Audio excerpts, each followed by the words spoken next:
Teman-teman, sebelum saya memaparkan tentang sejarah Gemim, jangan lupa channel ini di-subscribe dan dibagikan kepada teman-teman yang lain.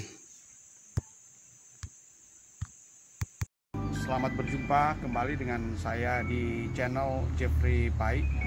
Saat ini saya sedang berada di Gereja Sion Tomohon, yang merupakan gereja bersejarah, di mana gereja ini merupakan tempat diresmikannya Gereja Masehi Injili di Minahasa menjadi gereja yang berdiri sendiri pada tanggal 30 September 1934. Saat peresmian tersebut dihadiri oleh Gubernur Jenderal Mester de Jong dan beberapa pendeta asal Belanda, karena gereja Masehi Injili di Minahasa ini dulunya masuk dalam gereja yang disebut dengan Indische Kerk atau gereja Protestan di Indonesia.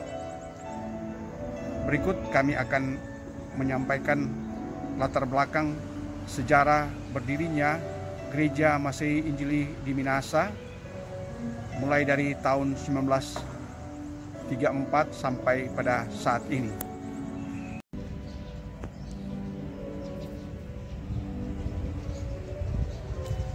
Berdirinya Gereja Masehi Injili di Minahasa memiliki sejarah perjalanan yang cukup panjang. Diawali dari masa kolonialisme dan imperialisme, di mana bangsa Indonesia pernah menjalani masa penjajahan atau kolonialisme oleh bangsa-bangsa Eropa, mulai dari Portugis, Spanyol, dan Belanda, bahkan juga bangsa Jepang. Di masa kolonialisme itulah penginjilan juga dilakukan oleh bangsa Eropa, di mana untuk penginjilan pertama di Minahasa diawali dari penginjilan oleh misi Katolik. Tercatat pada tahun 1563, seorang pastor Katolik, Diego Magalhães, menginjakkan kakinya di Manado, di mana ia membaptis sekitar 1.500 orang yang ada di kerajaan Manado bersama dengan Raja Manado atau Bawontehu, di mana juga ia membaptis Raja Siau. Dalam perjalanan selanjutnya, ketika Portugis dan Spanyol mengalami kekalahan, Indonesia dikuasai oleh bangsa Belanda.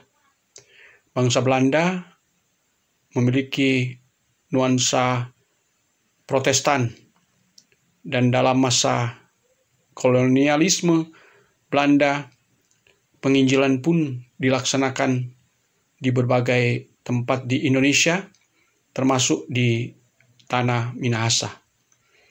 Tercatat bahwa pada tanggal 12 Juni 1831, dua orang penginjil diutus dari Badan Penginjilan Belanda, yaitu NZG, yaitu Johan Riedel dan Johan Schwarz. Dua penginjil asal Jerman ini kemudian menetap di tanah Minahasa. Riedel menetap di Tondano, sedangkan Schwarz memilih tinggal di Langowan.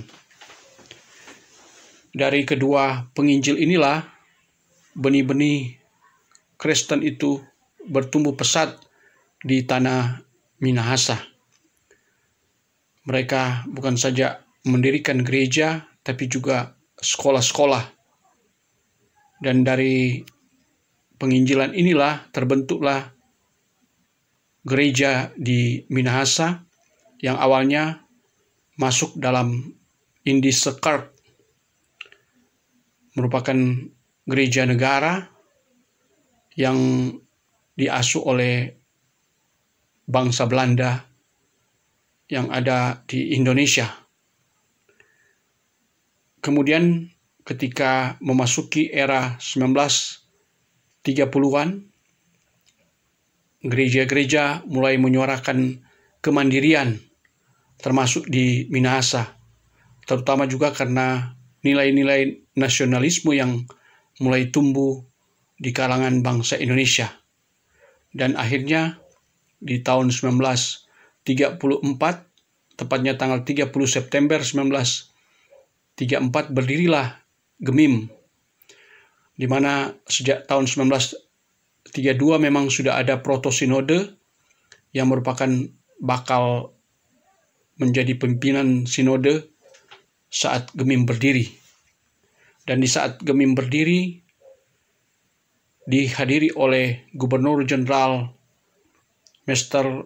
Bonifacius Cornelis de Jong, bersama juga dari wakil Indische-Kerk, yaitu Pendeta Van Ostromsud. Dan di saat GEMIM berdiri, ketua sinode yang pertama adalah Pendeta Ernest de Vries, yang menjadi ketua sinode sejak tahun 1934 sampai 1935. Selanjutnya, ketua sinode yang kedua adalah Pendeta Sidi Bueng, yang menjadi ketua sinode GEMIM sejak tahun 1935 sampai dengan 1937. Kemudian yang menjadi ketua sinode yang ketiga adalah Pendeta H.H. van Herweden, yang menjadi ketua sinode GEMIM sejak tahun 1937 sampai 1941. Kemudian di tahun 1941 sampai dengan 1942, ketua sinode GEMIM dipegang Pendeta G.P.H. Loscher. Dan di masa Pendeta Loscher ini berganti kekuasaan di Indonesia dari Belanda kepada Jepang. Dan peralihan kekuasaan itu juga membawa nuansa baru bagi GEMIM, di mana GEMIM mulai dipimpin oleh Pendeta Pribumi, di mana Pendeta Pribumi pertama yang menjadi ketua sinode adalah Pendeta Aset R. Wenas, yang menjadi ketua sinode 1942 sampai 1951. Dan kemudian Pendeta Aset Wenas diganti oleh Pendeta Sondak, yang menjadi ketua sinode dari tahun 1951 sampai dengan 1954. Dan selanjutnya mulai tahun 1955 sampai dengan 1967, Pendeta Aset R. Wenas kembali dipilih menjadi ketua sinode GEMIM. Pendeta yang aktif dalam bidang diakonia ini dibantu oleh istrinya terus mengembangkan GEMIM meskipun mengalami banyak kesusahan. Dan akhirnya Pendeta Aset R. Wenas meninggal dunia di tahun 1967 di saat berlangsungnya sidang sinode.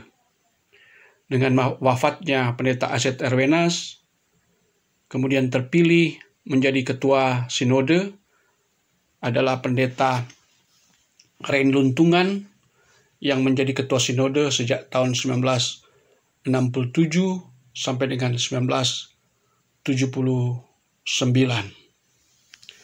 Selanjutnya, ketua sinode GEMIM dipegang oleh Pendeta Dr. Willy Ruru sejak tahun 1979 sampai 1990. Dan kemudian Pendeta Ruru digantikan oleh Pendeta Kelly Rondo yang menjadi ketua sinode sejak tahun 1990 sampai 1995. Kemudian Pendeta Rondo digantikan oleh Pendeta Ruru lagi, yaitu tahun 1995 sampai tahun 2000. Setelah Pendeta Ruru, Ketua Sinode Gemim dipegang oleh Pendeta Arnold Perengkuan dari tahun 2000 sampai 2005. Dan selanjutnya dari tahun 2005 sampai tahun 2010, Ketua Sinode Gemim dijabat oleh Pendeta Dr. A.O. Supit. Setelah Pendeta A.O. Supit, Ketua Sinode Gemim kemudian dijabat oleh Pendeta Pit M. Tampi, STH MSI, dari tahun 2010 sampai 2014. Kemudian di tahun 2014 sampai 2018, Ketua Sinode Gemim dijabat oleh Pendeta Dr. Heni W.B. Sumakul. Dan untuk periode tahun 2018 sampai 2022, jabatan Ketua Sinode dipegang oleh Pendeta Dr. Hein Arina. Demikian sejarah singkat